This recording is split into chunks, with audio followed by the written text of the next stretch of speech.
Breaking news చూస్తున్న group 1 పరీక్షలపై దాఖలైన appeal పిటిషన్లపై single bench మళ్లీ విచారణ జరపాలని హైకోర్టు డివిజన్ బెంచ్ ఆదేశించింది.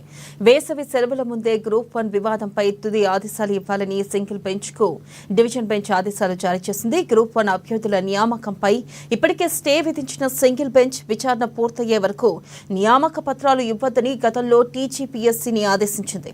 ఇక దీనిపై బుధవారం విచారణలో భాగంగా ఈ పిటిషన్లపై మళ్లీ విచారణ జరపాలని డివిజన్ బెంచ్ ఆదేశించింది.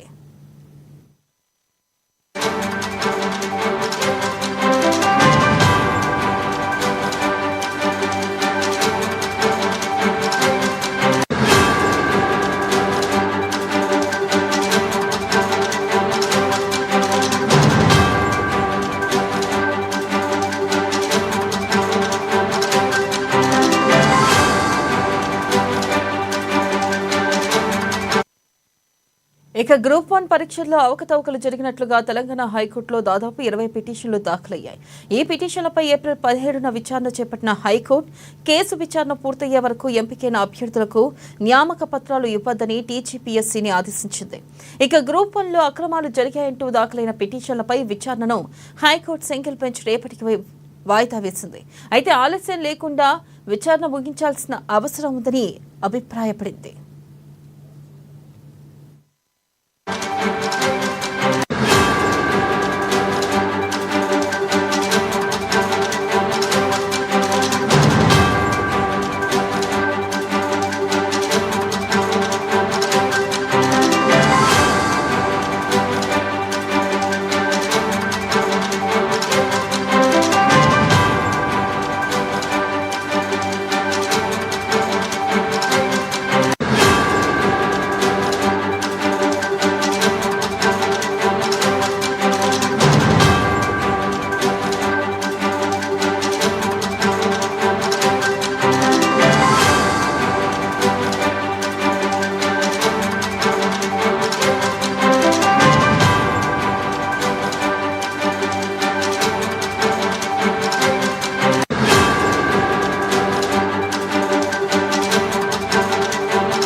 బ్రేకింగ్ న్యూస్ చూస్తున్న గ్రూప్ 1 పరీక్షలపై దాఖలైన అప్పీల్ పిటిషన్లపై సింగిల్ బెంచ్ మళ్లీ విచారణ జరపాలని హైకోర్టు డివిజన్ బెంచ్ ఆదేశించింది.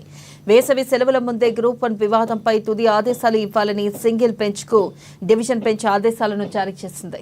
ఇక గ్రూప్ 1 అభ్యర్థుల నియామకంపై ఇప్పటికే స్టే ఇచ్చిన సింగిల్ బెంచ్ విచారణ పూర్తయ్యే వరకు నియామక పత్రాలు ఇవ్వొద్దని గతంలో టీజీపీఎస్సీని ఆదేశించింది. దీనిపై బుధవారం విచారణలో భాగంగా ఈ పిటిషన్లపై మళ్లీ విచారణ జరపాలని డివిజన్ బెంచ్ ఆదేశించింది. ఇక గ్రూప్ 1 పరీక్షల్లో అవకతవకలు జరిగినట్లుగా తెలంగాణ హైకోర్టులో దాదాపు 20 పిటిషన్లు దాఖలయ్యాయి. ఈ పిటిషన్లపై ఏప్రిల్ 17న విచారణ చేపట్టిన హైకోర్టు కేసు విచారణ పూర్తయ్యే వరకు ఎంపికైన అభ్యర్థులకు నియామక పత్రాలు ఇవ్వొద్దని టీజీపీఎస్సీని ఆదేశించింది.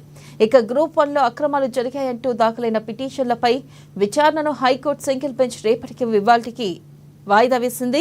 ఇక ఆలస్యం లేకుండా విచారణ ముగించాల్సిన అవసరం ఉందని అభిప్రాయపడింది.